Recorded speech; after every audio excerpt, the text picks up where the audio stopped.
নমো শ্রীয়তিরাজায়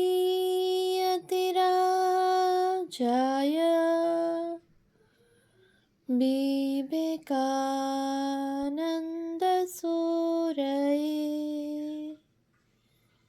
সচ্চিৎসুখস্বরূপায় স্বামিনে তাপহারিণে। উদ্বোধন ১২৫ স্মরণে মননে বিশ্লেষণে গ্রন্থ থেকে পাঠ। পৃষ্ঠা সংখ্যা ৩১৫। উদ্বোধন এ পাশ্চাত্য মনস্তত্ত্বের অন্বেষণ। ১৩৩৯-এর আষাঢ় ও শ্রাবণ সংখ্যায় জুন ও জুলাই ১৯৩২ যথাক্রমে প্রকাশিত হয়েছিল মাদাম মারিয়া মন্তেসরি ১৮৭০-১৯৫২ লিখিত দুটি প্রবন্ধের অনুবাদ। জন্মসূত্রে ইতালিয়ান এই ডাক্তার শিক্ষাবিদ ছিলেন শিশু শিক্ষার জগতে স্বতঃশিক্ষা অটো এডুকেশন প্রবর্তনের পথিকৃৎ। যে ধারায় অনুসৃত শিক্ষা পদ্ধতিটি মন্তেসরির নামে সারা বিশ্বে আজও সমাদৃত। তাঁর লেখা শিশু শিক্ষকের আত্মিক সাধনা এবং প্রাপ্তবয়স্ক ও শিশুর কার্য প্রবন্ধদ্বয়ের শেষ উক্তিটিতে শিশু ও প্রাপ্তবয়স্কের ব্যবধান ঘুচিয়ে শিশু মানুষের অবদান স্বীকৃত হয়েছে ইমারসনের উদ্ধৃতিতে। শিশু আসলে মন নিয়ে শুধু আমাদের মতো সাধারণ পাঠকই নয়, বহু দার্শনিক চিন্তাবিদও বিশেষভাবে ভাবনা চিন্তা করে তত্ত্ব খাড়া করেছেন। মনোদর্শনের সেই সুদীর্ঘ ইতিহাসের পথে পা রেখেই নতুন পথ করে নিয়েছে মনোবিদ্যা বা মনোবিজ্ঞান। মনের ধারণাটি পাশ্চাত্য দর্শনে খুব প্রাচীন না হলেও এর কাছাকাছি গ্রিক দর্শনে আত্মার ধারণা প্রচলিত ছিল। অবশ্য সে ধারণা বেশ পরিশীলিত এবং তা একদিনে গড়ে ওঠেনি। তার পেছনে ছিল বহু বহু সরল সাধনা, যেমন মানার ধারণা। এইসব সরল ধারণা জটিল আকার নিয়ে প্রাক সক্রেটিস যুগে সর্বপ্রথম প্রকাশ পায় আত্মা, সোল এর ধারণা। পিথাগোরিয়ানরা স্বীকার করতেন দেহাতীতভাবে আত্মার অস্তিত্ব আছে এবং আত্মা দেহ ছেড়ে দেহান্তরে গমন করতে পারে। প্লেটোর দর্শনে দেহ স্বতন্ত্র আত্মা, বিশুদ্ধ আকার, ফর্ম। কিন্তু পরবর্তীকালে অ্যারিস্টটলের মতে আকার যেহেতু উপাদান অর্থাৎ ম্যাটার ছেড়ে স্বতন্ত্রভাবে থাকতে পারে না, উপাদানকে অবলম্বন করেই থাকে, তাই আত্মা যা কিনা দেহের আকার তা দেহকে অবলম্বন করেই থাকে। দর্শনের জগতে আত্মা সম্পর্কে এই আলোচনার একটা উল্লেখযোগ্য পরিবর্তন ঘটে আধুনিক কালে। ডেকার্ট ও তৎপরবর্তী দর্শনে আত্মার স্থান ক্রমশ দখল করে নেয় মন। উৎস মিত্র, মাধবেন্দ্রনাথ ও অন্যান্য সম্পাদকীয় মনোদর্শন, শরীরবাদ ও তার বিকল্প, যাদবপুর বিশ্ববিদ্যালয় প্রেস, কলকাতা ২০১৩, মুখবন্ধ দ্রষ্টব্য। এই কথা বললে হয়তো ভুল বলা হয় না যে মনোদর্শনের আলোচনার সূত্রপাত ডেকার্তের আলোচনার মধ্য দিয়ে। ডেকার্তের দর্শনে মন সংক্রান্ত সমস্যাটির প্রথম সূচনা হয়েছিল। ১৯ শতকে এসে মিল, স্পেন্সার প্রমুখের প্রবর্তিত অ্যাসোসিয়েশনিজম অর্থাৎ অনুষঙ্গবাদের প্রাধান্য দেখা গেল মনোবিদ্যার জগতে। এদের মধ্যে সংবেদন, সেন্সেশনস ও ধারণা, আইডিয়াস এর সাথে সাহচর্য বা অ্যাসোসিয়েশনের থাকাই মানুষক্রিয়ার আসল পরিচয়। পূর্বে পূর্বে মনকে মনে করা হতো প্যাসিভ। ক্রমে এই ধারণা স্বীকৃত হলো যে মন ডাইনামিক। যখন ১৯ শতকের শেষে 1889-তে জার্মানির লেইপজিগ বিশ্ববিদ্যালয়ে উইলহেলম উইন্ডট এর উদ্যোগে সর্বপ্রথম সাইকোলজিক্যাল ল্যাবরেটরি প্রতিষ্ঠিত হলো। হার্ভার্ডে উইলিয়াম জেমসও এক্সপেরিমেন্টাল সাইকোলজি চর্চা শুরু করেন তার নিজস্ব পরীক্ষাগারে। এই ধারা মূলত একীভূত হয়েছিল মানবিক আচরণের এমন এক ব্যাখ্যায় যাকে বলা হয় আচরণবাদ বা ব্যবহারবাদ, বিহেভিয়ারিজম। ফলে মন কি এটি জানার থেকে অধিক গুরুত্বপূর্ণ জিজ্ঞাসা হয়ে দাঁড়ালো মন কি করে এটি জানা। কিন্তু সিগমুন্ড ফ্রয়েড এসে পরবর্তীকালে দেখালেন যে মনস্তত্ত্বের প্রধান কাজকারবার আমাদের মনোগত আবেগকে নিয়ে, আর সেই আবেগের অধিকাংশই রয়েছে মানব মনের আনকনসিয়াস এ। যেমন অদশ, অহং, অধিশাস্তা নিয়ে মানব ব্যক্তিত্বের গঠন, তেমনি নির্জ্ঞান স্তর আনকনসিয়াস, আসংজ্ঞান স্তর প্রিকনসিয়াস ও চেতন বা সংজ্ঞান স্তর কনসিয়াস নিয়ে মানব মনের ত্রিস্তরীয় ব্যাখ্যা দেন ফ্রয়েড।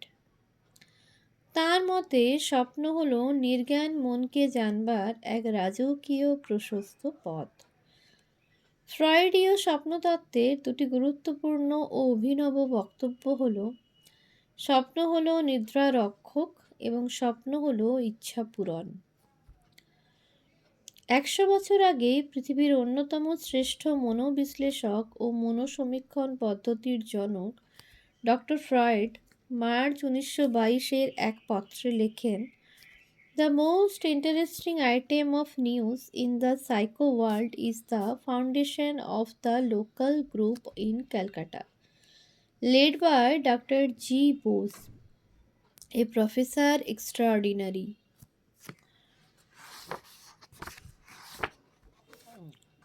উৎস www.livehistoryindia.com/story/people/Girindra Shekhar Bose, accessed on 4/11/2022 at 5 p.m.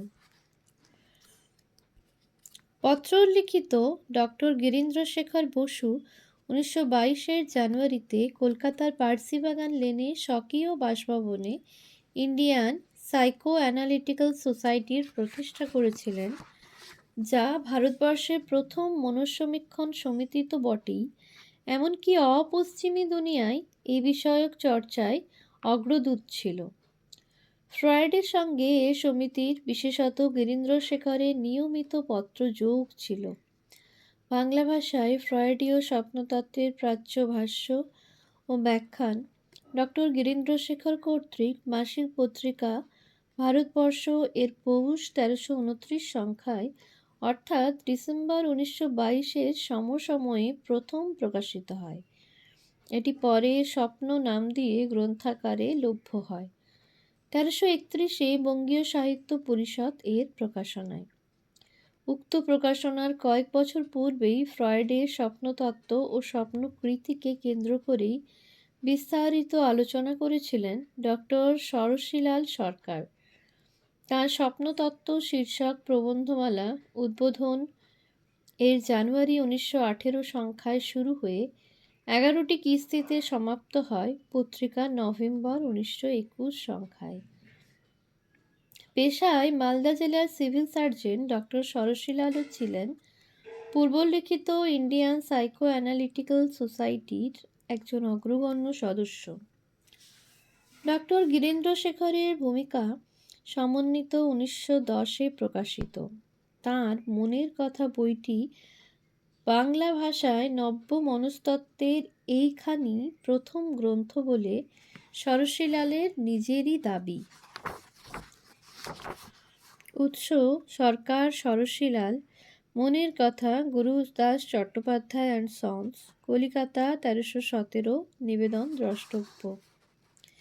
সেবারে নাকি তাঁরা ভারত থেকে ভিয়েনায় উপহারস্বরূপ একটি সুন্দর বিষ্ণু মূর্তি পাঠিয়েছিলেন, যা ফ্রয়েড এক সমাদরের স্মারক রূপে গ্রহণ করেন।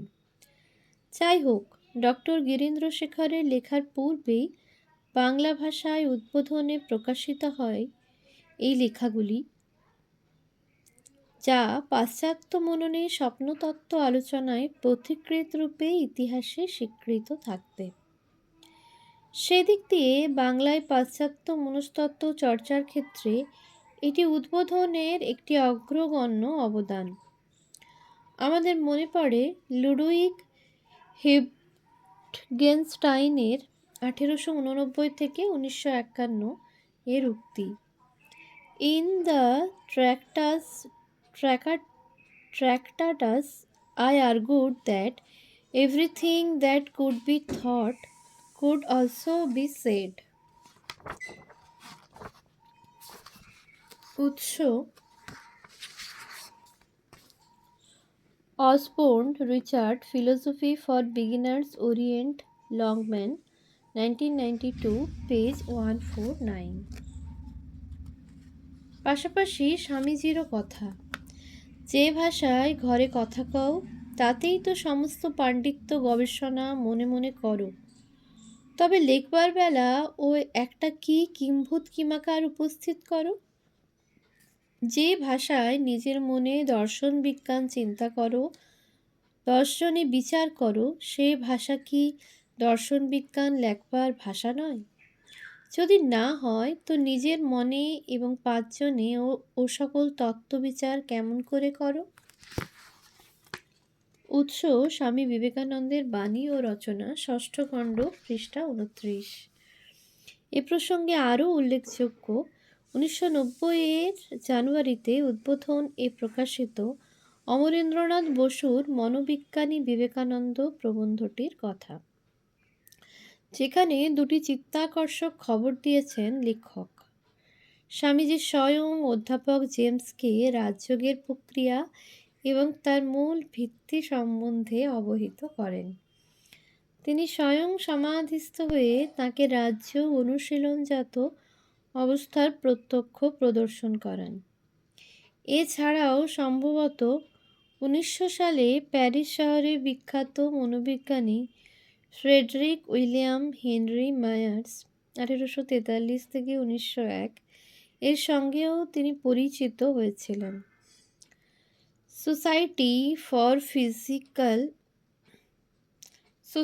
ফর সাইকিক্যাল রিসার্চ এর প্রতিষ্ঠাতা ব্রিটিশ কবি মনোবিজ্ঞানী মায়ার্স 1897 সালে মনোবিজ্ঞানী সিগমুন্ড ফ্রয়েডের বিখ্যাত গ্রন্থ স্টাডিজ অন হিস্টেরিয়ার বইখানি ফ্রয়েড ও ব্রয়েরার কর্তৃক যুগ্মভাবে লেখা, কিন্তু এটি ফ্রয়েডের নামেই বেশি প্রচলিত। বিষয়বস্তু ইংরেজি ভাষাভাষী বিদগ্ধজনের কাছে প্রথম পরিবেশন করেন।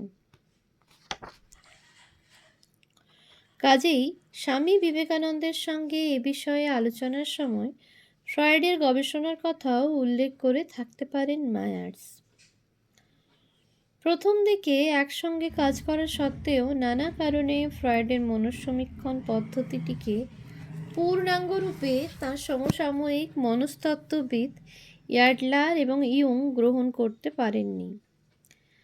তারা যথাক্রমে স্বতন্ত্রভাবে প্রবর্তন করেছিলেন ব্যক্তি মনোবিদ্যা, ইন্ডিভিজুয়াল সাইকোলজি, ও বিশ্লেষণী মনোবিদ্যা, অ্যানালিটিক্যাল সাইকোলজির ধারা।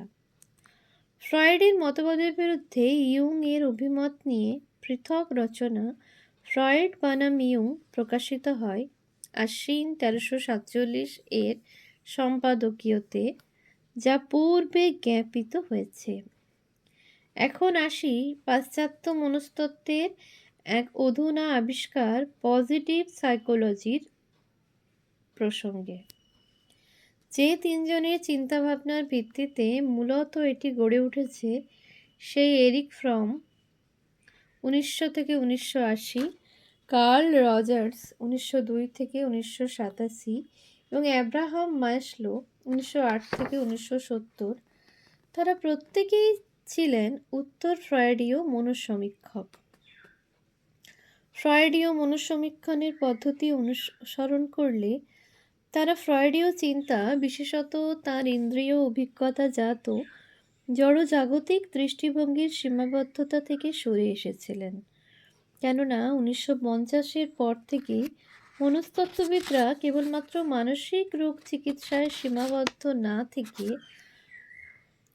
জোর দিলেন সদর্থক মানসিকতা বা মনের স্বাস্থ্য উন্নীত করার বিষয়ে। পজিটিভ সাইকোলজি মনোবিদ্যার জগতে নতুন স্থানাধিকার করে নিল যখন 1998 সালে মার্টিন সেলিগম্যান আমেরিকান সাইকোলজিক্যাল অ্যাসোসিয়েশনে সভাপতি থাকাকালীন মূল থিমরূপে এই পজিটিভ সাইকোলজিকে বেছে নিলেন। উৎস professor Sanyal Nilanjana edited spiritually and positive psychology Ramakrishna mission institute of culture Kolkata 2015 pages 96-222। এ প্রসঙ্গে উল্লেখ্য, সদর্থক মনোভাব বা মনের ইতিবাচক দিক নিয়ে বহু সাধারণ অসাধারণ লেখকের লেখা এবং বেশ কিছু কবিতা প্রথম প্রকাশিত হয় শতবর্ষের উদ্বোধন এই অবসরে পাঠকের দৃষ্টি আকর্ষণ করব দুটি বিষয়ে। প্রথমত, বহু কবিতার শিরোনাম যথা আত্মার আত্মহত্যা, 100 বর্ষ ভাদ্র সংখ্যা, আদিম স্বরূপ 62 বর্ষ আশ্বিন সংখ্যা, দুঃখের ভিতর সুখ 26 বর্ষা ফাল্গুন সংখ্যা, মন না মতি 17 বর্ষ আশ্বিন সংখ্যা, স্পর্শ 50 বর্ষ আষাঢ় সংখ্যা, দর্শন না দর্শন 65 বর্ষ আষাঢ় সংখ্যা, এগুলি দার্শনিক ভাব উদ্দীপক। পাশাপাশি স্বপ্ন, মন ও মানবীয় আবেগ নিয়ে বেশ কিছু লেখার মধ্যে স্বনামধন্য লেখকের লেখা কাহিনীও রয়েছে, যেমন লিও টলস্টয়ের গল্পাবলম্বনে সুখের সন্ধান 26 বর্ষ ভাদ্র সংখ্যা, গিরিশচন্দ্র ঘোষের লেখা প্রায়শ্চিত্ত 10 বর্ষ আষাঢ় সংখ্যা, আশাপূর্ণা দেবীর লেখা আমি ও আমার 58 বর্ষ আশ্বিন সংখ্যা, অথবা জ্যোতিপ্রসাদ বন্দ্যোপাধ্যায়ের অন্ধবিশ্বাস 24 বর্ষ ভাদ্র সংখ্যা। স্বামীজির মহাপ্রয়াণের পর ডিসেম্বর 1902 এর উদ্বোধন বিশ্বাস শিরোনামেও একটি নাতি দীর্ঘ প্রবন্ধ রয়েছে, যদিও সেখানে পাশ্চাত্য দর্শনের বিলিফ সংক্রান্ত পারিভাষিক মত ব্যাখ্যাত হয়নি। ওম শান্তি শান্তি শান্তি। হরি ওম তৎসৎ। শ্রীরামকৃষ্ণার্পণমস্তু।